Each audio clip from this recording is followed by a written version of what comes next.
అందరికీ నమస్కారం. స్త్రీలు ఎలా ఉండాలో అనే కాదు, పురుషుడు ఎలా ఉండాలో కూడా ధర్మశాస్త్రం చెప్పింది. ఎందుచేతో ఈ పద్యం జనంలోకి రాలేదు.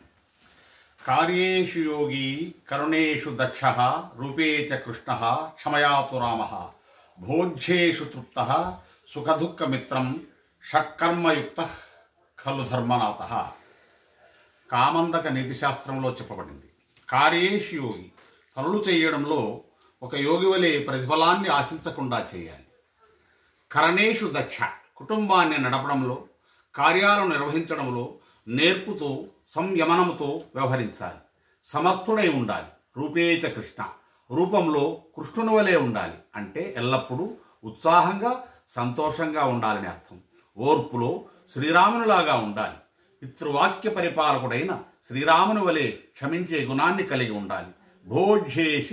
భోజ్యేషు తృప్త, భార్య తల్లి వండిన దాన్ని సంతృప్తిగా వంకలు పెట్టకుండా భుజించాలి. సుఖదుఃఖ మిత్రం, సుఖదుఖాలలో కుటుంబానికి మిత్రుని వలె అండగా ఉండాలి.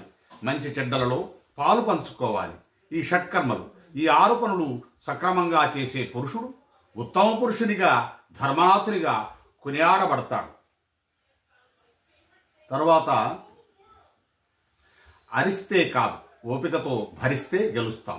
గెలుపు అదృష్టం వల్ల రాదు, అది సహనం మరియు పట్టుదల వల్లే వస్తుంది. స్థాయికి మించి ఆలోచించవచ్చు, కానీ స్థాయిని మించిన ఖర్చు మాత్రం చేయొద్దు. అదృష్టంతో పైకి వచ్చిన వారికి చెట్టు ఎక్కడం మాత్రమే వస్తుంది. స్వయం కృషితో పైకి వచ్చిన వానికి చెట్టు ఎక్కడం, దిగటం రెండూ వస్తాయి. మొదటివారు భయంతో జీవిస్తారు, రెండోవారు ధైర్యంతో నిలుస్తారు. అదే అదృష్టానికి స్వయం కృషికి తేడా. ఒక మనిషి మాటలనైనా వదిలేయాలి, లేదా ఆ మనిషినైనా వదిలేయాలి. కాదని ముందుకు పోతే మన ప్రశాంతతను వదలాల్సి వస్తుంది.